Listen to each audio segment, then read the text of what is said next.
Hi everyone, I'm Jen. I've just come back in from the garden. I love being out in nature.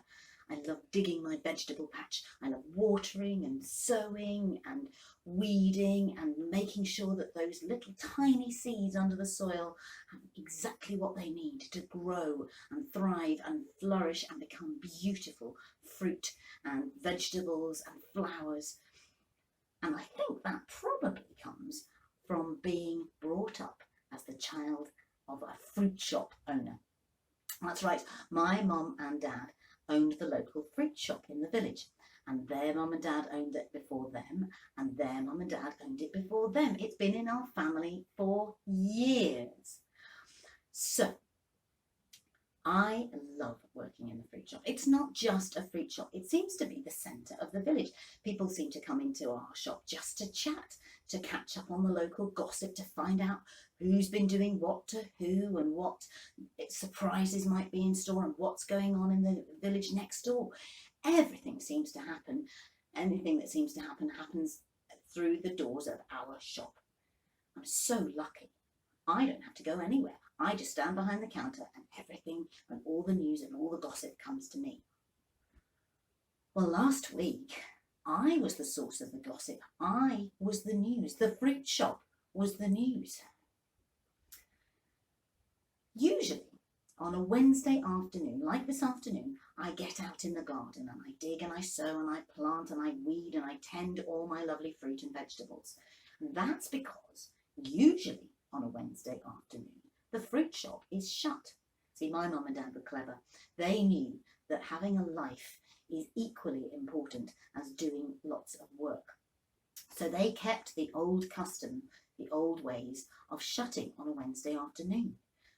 When we were little, it was so that they could be at home for my sisters and me when we came home from school and help us with our homework. Just one day a week, and it really helped, let me tell you.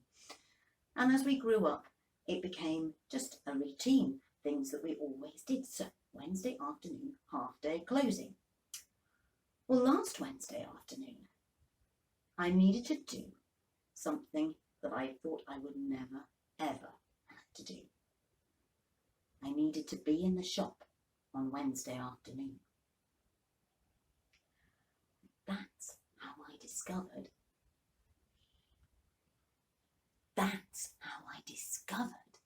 that the fruit shop is magic. Or actually, to be more precise, the fruit in the shop is magic. I don't know whether this has been happening every Wednesday afternoon since I was in nappies, but last Wednesday afternoon, I'd had some terrible news. Let me take you back. Wednesday morning, I opened the fruit shop as I always did, pushed open the door, picked up the letters, started sorting through them. Well, there was a very, very important looking letter. So I ripped it open carefully, opened it up and read.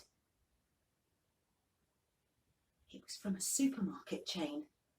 They wanted to open a big brand new supermarket in the town and they were asking all the villagers' shops to close so that they could have their supermarket without any competition. They weren't asking, in fact, I got that wrong. They were telling us that they were going to buy our shops and make us close. Well, I didn't know what to do. Well, like I've told you before, my fruit shop isn't just a fruit shop. Everybody comes here and tells us about their lives.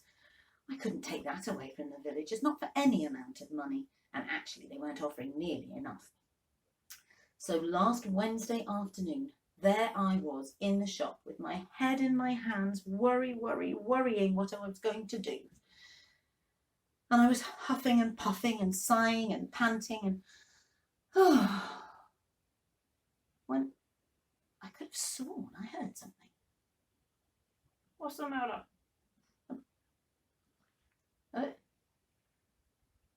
No. What's the matter? I think I'm going nuts. I think my vegetables are talking to me. We are. You're what? We are talking to you. What's the matter? We've known you, or our families have known you since you were in nappies. What's the matter? This is crazy. This is bonkers. I'm talking to some broccoli. Well, don't you know vegetables are good for you? Tell me your problems and I'll see what I can do. All right. Well, can you read? Can you read? I'm broccoli. I haven't been to school. Okay, let me tell you then. I've had a letter. A really, really upsetting letter. They want to buy the fruit shop. Who wants to buy the fruit shop? Don't suppose you've ever heard of the supermarket chains, have you? Oh no. Oh no, oh no, oh no. Oh guys, we're in big trouble. A supermarket wants to buy the fruit shop. Ooh! Penny Pineapple always looks shocked at the best of time with her hair standing up on end, but she really looked bad this time. Oh no, don't buy the supermarket. Don't give them the supermarket. Don't give me to a supermarket. I'm not going to give you to a supermarket if I can possibly help it, but I just don't know what else to do, I told the vegetables. What am I going to do? Oh, we'll have to come up with a plan. See, I'm so worried I fell over backwards. Well, hang on. Right, we need to come up with a plan. I think I might have been a bit strange in the head, but I was actually beginning to trust these vegetables. What other option did I have? So I leant in really close to see if I could hear what they were saying in the fruit basket. Sally Strawberry jumped out of the basket and started chatting and whispering to Tom the turnip. They came up with whispers and grunts and sighs, but not much of a plan. Then something woke Baby the banana. Oh no, said Broccoli. Something's woken the banana. Wah, wah, wah.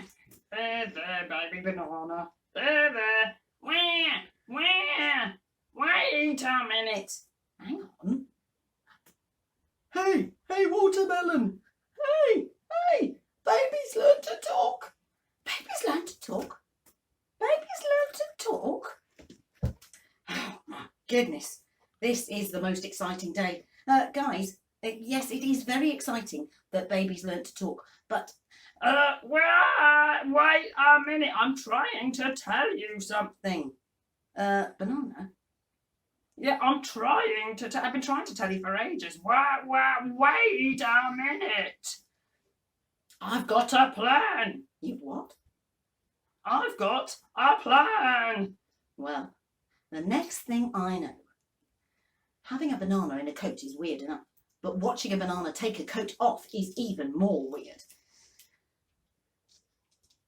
He took his time, but the coat came off. I've been trying to tell you for ages.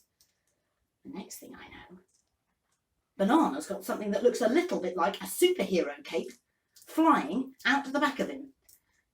Nobody ever asked, Said Banana. His superhero cape was flying out behind him. You're what? Yeah. Did you not know that bananas can give you superpowers? What? Oh, you see, it's all the potassium in us. It's all the potassium in us. There we go. There we go. I am going to fix that rotten old supermarket. But how are you going to do it? I need your help. And Banana whispered to everybody. There, he whispered. Oh, great idea. Why didn't we think of that? Why didn't we think of that? Okay, so everybody knows the plan. Yeah, we know the plan. Well, Thursday morning, Wednesday afternoon was spent planning and sorting and chatting about it. Well, Thursday morning, when the man from the supermarket was due to come through the door, they all pretended they were normal vegetables and fruit. Not an eye to be seen. There we go. But when the man from the supermarket came, accidentally, I don't know how it happened, but a piece of banana peel was left on the floor. Accidentally, I don't know how it happened. The man from the supermarket slipped on the piece of banana peel and landed smack bang on his bottom, right in the middle of the floor of the fruit shop. And accidentally, I don't know how it happened, but all the other fruit and vegetables fell off the shelves and jumped. No, they didn't jump. Why did they jump? Of course they didn't jump. They landed on the man from the supermarket. And let me tell you, by the time you've had a turnip, bonk, on your back, and a watermelon, splosh, on your head, you are not going to mess with the veggies in this fruit shop. But the thing that really made the man from the supermarket disappear was when I offered him a seat to sit down. The poor man, poor man. We don't know how any of this could have happened. When I offered him a seat to sit down, and oh dearie me, he sat on the pineapple. Well, you should have seen him. You should have seen him jump. His spikes, up the pineapple spikes, Pineapple spikes right up his bottom. Ha, ha, ha. Well, Penny the pineapple wasn't worried at all. She wasn't in the slightest bit worried. In fact, her hair was standing up with excitement. She was happy. She was smiling. Everybody was happy and smiling. Even Percy the potato, who had managed to sleep through the whole thing at the bottom of the sack, woke up and smiled, and we all did a massive high five. The fruit shop was saved. All thanks to these super brilliant vegetables. Bye-bye, everyone.